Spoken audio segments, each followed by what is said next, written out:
If you're looking for something to do on a Sunday afternoon and are up for some hand-clapping music, a rousing sermon about the many ways we're destroying the environment, and calls to action on issues ranging from reducing the use of fossil fuels to protesting the genocide in Gaza to fighting gentrification of the East Village, then you might want to come down to the Earth Church on Avenue C and East 3rd Street. For 2 years, Reverend Billy Talon, an actor turned self-appointed preacher and environmentalist, and Savitri D., a musician, activist, and director of the Stop Shopping Choir, have been holding forth in a church service that encourages its followers not to just complain about the injustice they see happening in the world, but to take direct action against it. It's a church not quite like any other, and today they're here to tell us about their church, its mission, their current justice struggles, and how it all began. Welcome. Thank you. You know, I had the privilege of attending your Sunday church service recently, and I was taken by the vibe, which is, I would describe as somewhere between a Broadway show and a revival. Tell me about your service and how it's different from other churches. I think it is directed by an actual theater director, Savitri Durkee over here, Savi. That's one difference. But increasingly, churches have become directed. Lots of churches, like a lot of Christian churches, they have pacing, they have a professional band, they have professional lighting. So the theatricality is not, we're not all on our own with that. I'd say that it's the subject matter, it's finding ecstatic ritual in loving the earth. So how did the Earth Church come to be? Well, we started the Church of Stop Shopping more than 20 years ago, and that was a response really to what we saw as a wave of consumerism flooding every part of our lives. You know, the mandate to shop, the imperative, shop, you've got to shop, you've got to shop. It's just shopping, shopping, shopping, and the sort of fundamentalism of that system as it came into us, you know, at the end of the 90s with globalization and this sort of like the Borg of the neoliberal economy descending on all of us. And suddenly all we had to do was shop. And so we were responding to that fundamentalism with a kind of ironic take with another kind of fundamentalism, which, you know, these televangelists are not as omnipresent as they used to be in our culture because of the siloing, really, of social media, right? Like, they're still there. There's still millions of people involved. It's just we don't have to see it on our aunt's TV in the kitchen as much, right? So, you know, Billy was responding to that imagery and that persona, you know, the right-wing preacher on TV. And we started out, it was quite satirical, you know, but eventually we realized that we shared values and we were gathered around our values and we were using the tools we had, which was performance, because we're all, you know, New Yorkers, and there's singers and actors and dancers and directors who, you know, found themselves without a kind of fellowship around our values and our beliefs. So that's the origin. Billy, you have described yourself as a satirical preacher. What do you mean by that? Well, the satire started draining away as the sincerity rose. Back in the day, when televangelists were more prominent in everyday life, well, then being satirical was like a Saturday Night Live bit. It was a basic comic trope in American society. But Savitri and I became more and more interested with our community in the crisis of the earth, which we kind of gradually went over to that point of view and that activism. And then, how can you be satirical about wanting to save your own life and the life of life around you and the earth? So sincerity became fascinating to us. I think it became more fascinating than irony. Well, I mean, you can call it sincerity or you can call it meaning. I don't know. Sincerity has... Sounds boring. Yeah. Like, really?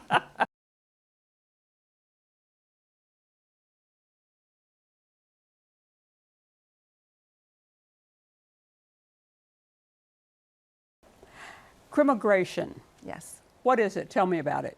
So this was a term that was coined by Juliet Stumpf in an article back in 2006.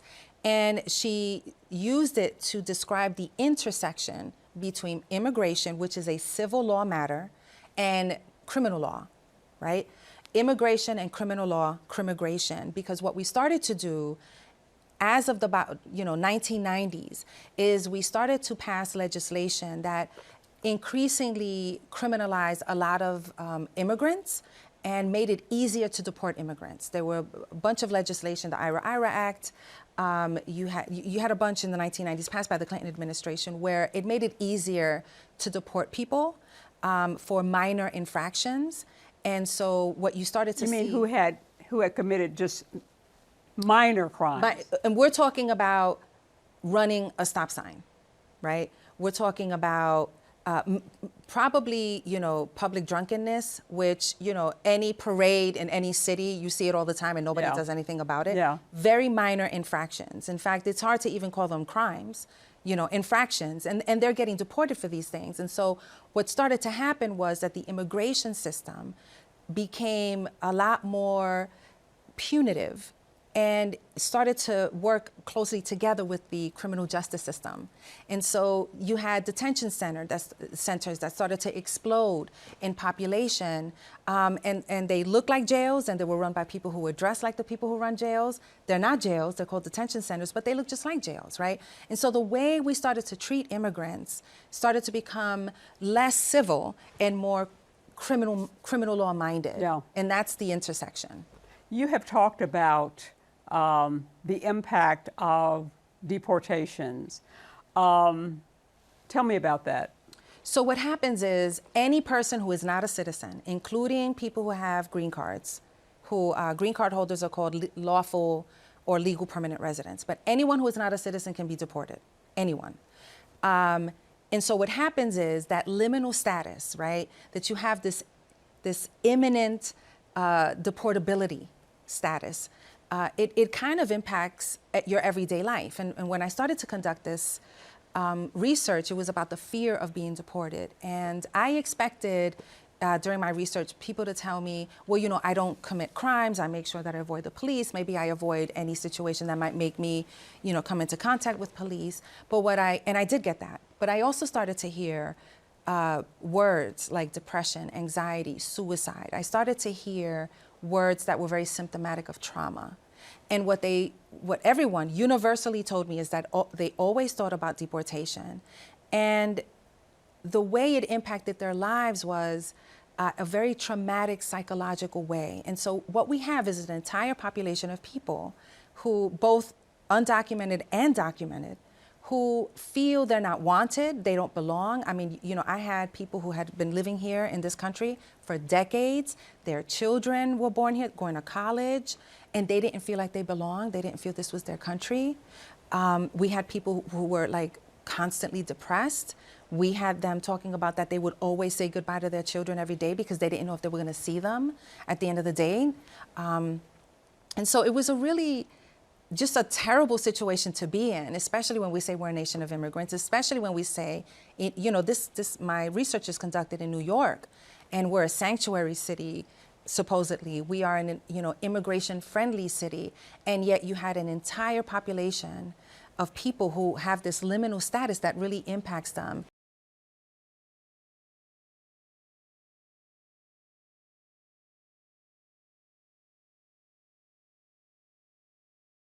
For 5 weeks every holiday season and several weeks in the spring, New York audiences are gifted with the opportunity to attend performances by the Alvin Ailey American Dance Theater, one of the most famous modern dance troupes in the world. Since its founding in 1958, the company has performed and conducted classes in more than 70 countries, exploring the African American experience in dance for an estimated 25 million people. Now, Edges of Ailey, on exhibit at the Whitney Museum, is illuminating the life and work of the company's founder and the forces that shape them. One of the most ambitious shows in the museum's history, it's a chance to understand the man behind Alvin Ailey's vision And here to help us understand Ailey and his vision is Sylvia Waters, who danced with the principal company for 8 years before assuming leadership of Ailey II, Ailey's second company, for 38 years. In 1958, when the Alvin Ailey Dance Company was founded, what did the landscape look like for African American dancers? Well, they weren't getting much work in dance channels like on Broadway and in film, and there were so many talented dancers, and Alvin saw this. And the concert world really didn't have that many outlets for them. So it was his idea to choreograph works and work with these dancers. And he was doing a Broadway show, Jamaica, at the time, that starred Lena Horne and Ricardo Montalban. And the dancers in the show would rehearse with him between shows, after shows, before shows, and they rehearsed for months to do this first concert at the YMHA that he shared with Ernest Parham, another Broadway dancer, and to bring these beautiful talents to the stage was a way to, I guess, for audiences to envision themselves. And I was blessed to be at that first performance. Oh, really? That premiere, yeah. I was still a student, and I can remember it was really a visceral experience for me because I was so familiar with the music, the blues music, and I somehow just connected with it, seeing this larger in life picture of Black life on the stage. So you worked with Alvin Ailey for more than 40 years. Yeah. Describe the Alvin Ailey that you knew. I always think of Alvin as extraordinarily generous, a wonderful listener.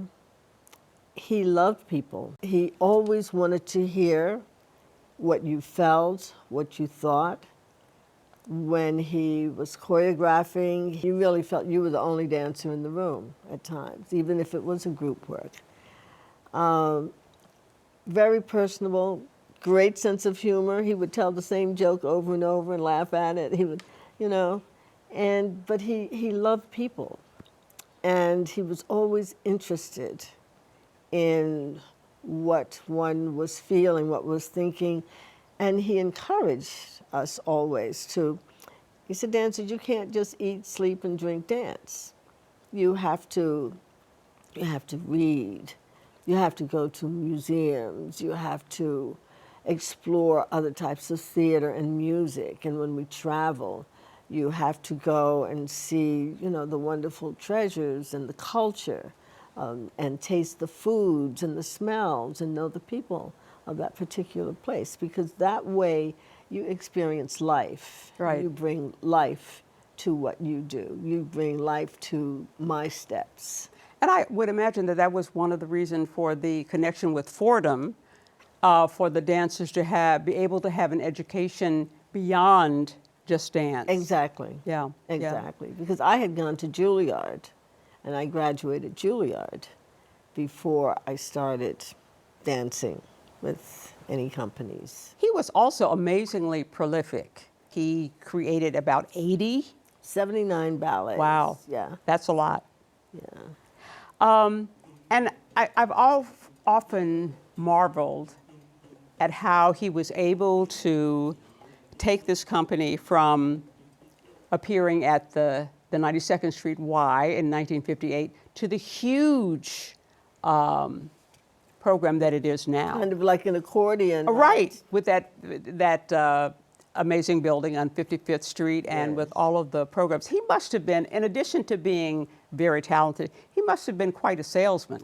Well, he wanted dancers that could really do everything. He was a very hybrid choreographer. That is, he choreographed, his background was Lester Horton, technique, but he also studied classical ballet. He knew the importance of classical ballet in building a dancer and building an artist, as well as the modern dance disciplines. So he wanted all of those things in that one dancer's body, all of those elements, all those techniques. I mean, he loved an arabesque as much as he loved a contraction. Mm-hmm. And that's the way he choreographed. And his vision was, he used to say, I want a dancer with a modern top and a ballet bottom. He wanted that articulation in the legs and feet, and he wanted that suppleness in the upper body. He wanted all of that.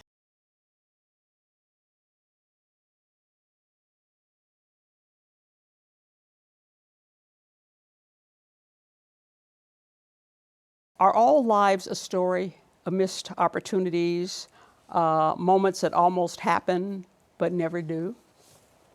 I think a lot of things are like that. Not all events, thank God, because then we would have no purpose in being alive. But occasionally things do work out.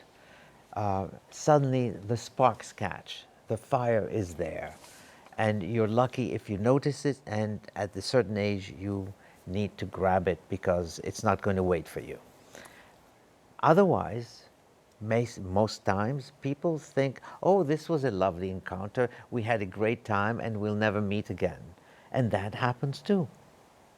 Now, Catherine in the story is a psychotherapist. Yes. And she, I think she's the one who says, all people have a weeping, hurt little child in them that they never recover from. Yeah. You agree? I think it's true. It is so true, and I think it's particularly true of men. Because, Really? well, it's that you don't see it in men. Women usually cry, or basically are more emotional, or are said to be more emotional than men. But most men have a sort of stolid nature to them, and they're hard-nosed, and yet they're little boys weeping. And it's wonderful. One of the best things in life is when you have an intimate moment when somebody catches you and says, you're weeping, aren't you? You have a smile on your face, but you're really weeping. And at that point you are disarmed because you have nothing else to have recourse to but to say, yes, you're right. And of course, at that point, you're entirely open. And I think men tend not to be that open.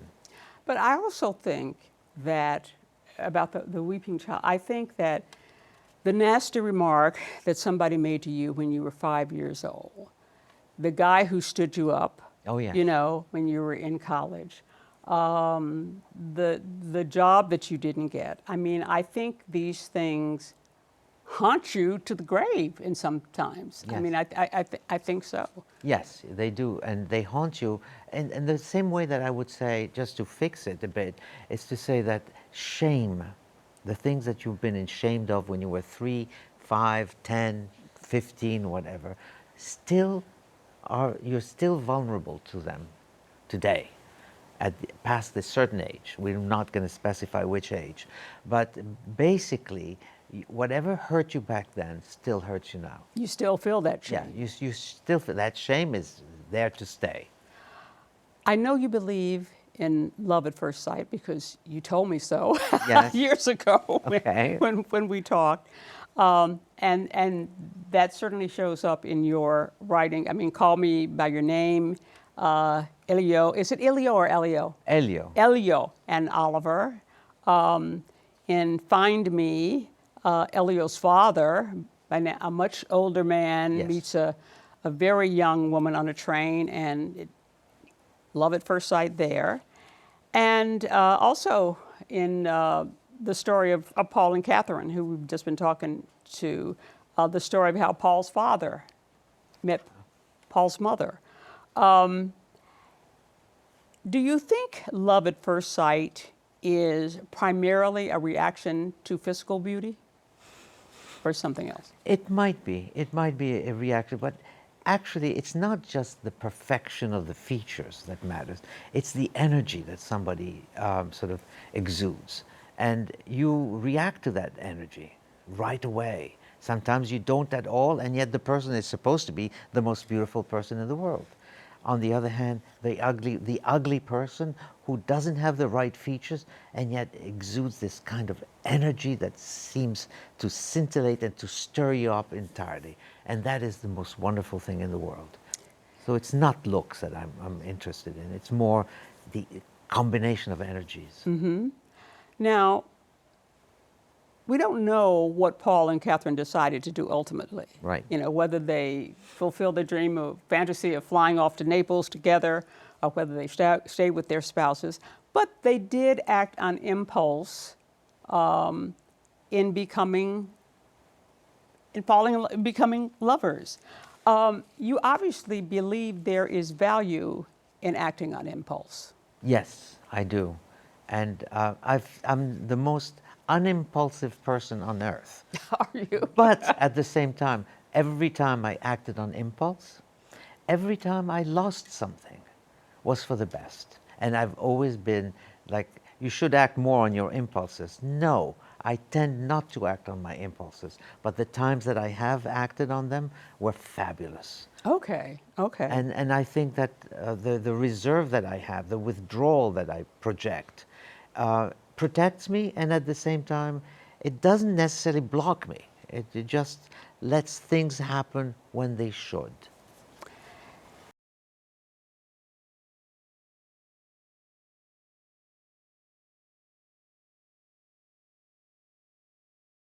It was big news earlier this year when Lisa Goray, the elected town assessor for the town of Southampton, was appointed head of the Shinnecock Indian Nation on eastern Long Island, the tribe's first female leader in more than 200 years.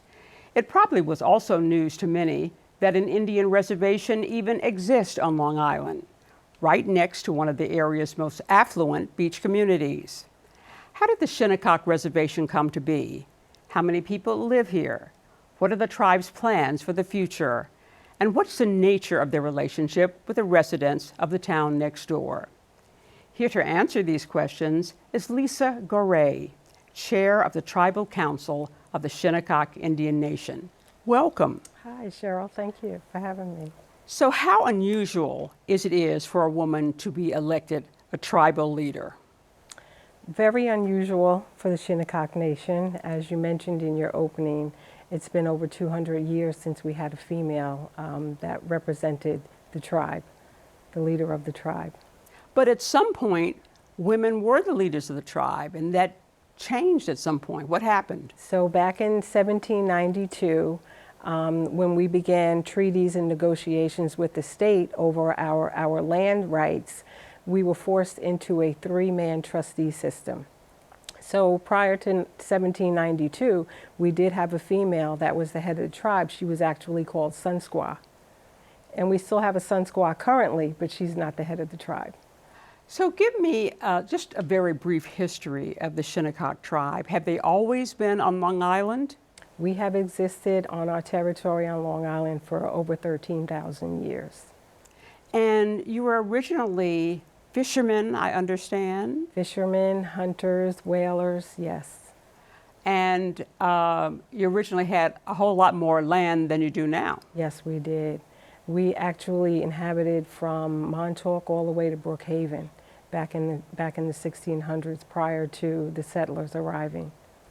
And so the European settlers came, were they English, Dutch? The first settlers were Dutch. Okay. Our first contact were the Dutch, yes. And I guess it was sort of the usual story. The settlers brought disease, for one Yes, thing, they that killed did. off a lot of people.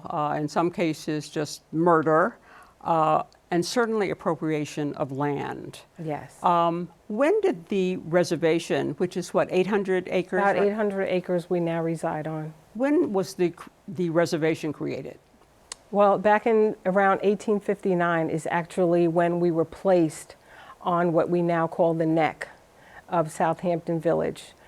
So as the settlers started taking our land and our land base started getting smaller and smaller, they placed us on a small piece of our territory, which is about 800 acres, and that's where we are today. Southampton is a very, very wealthy area where Very. people have a lot of money and a lot of fancy houses. And you're this Indian reservation, modest income, modest reservation, right next door. Yeah. I would think that that would cause some conflicts, some tension. It definitely causes some tension, even just to get people to acknowledge that all of that affluent area once belonged to us.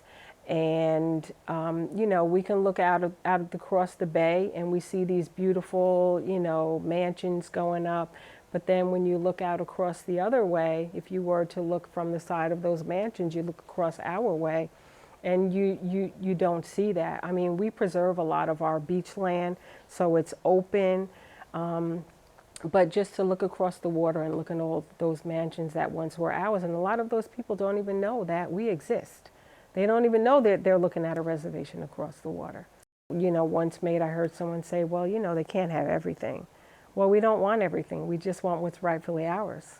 I gather there has been controversy over, I guess, another beach, Cooper's Yes, Beach? Cooper's Beach, yes. Is that in Southampton? Yes, it's in the village of Southampton. It's probably less than a mile up the road from where we live.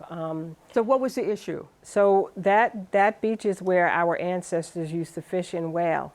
So now they won't even allow the tribal members access to that beach. We're not allowed, you know, beach passes. Well, of course, they'll give us a beach pass if we pay for it. But we as tribal members feel that those were part of our original lands and that we should be entitled to have free access to that beach. So that's one of the controversies we've been facing for quite a few years now. And you still don't have free access. You have No, to we buy a still pass. don't have free access. I actually had a meeting a couple of months ago with the mayor, and they just refused to give us any type, not even a discounted pass. And there were protests over. We had protests out there. Yes, we did. About maybe 2 or 3 years ago, we had a protest. Yes, they will not give in. It's a lot of the village residents, like I said, they won't even acknowledge that, you know, once that land used to belong to us, a lot of their feeling is, well, you know, just get over it. I'm afraid we're out of time. I want to thank Lisa Goree, Chair of the Tribal Council of the Shinnecock Indian Nation, for joining me today. To stay updated on our upcoming shows, follow us on X, formerly Twitter, at 1-to-1 CUNY TV. Plus, you can now watch on the go by downloading the CUNY TV app. For the City University of New York and 1-to-1, I'm Cheryl McCarthy.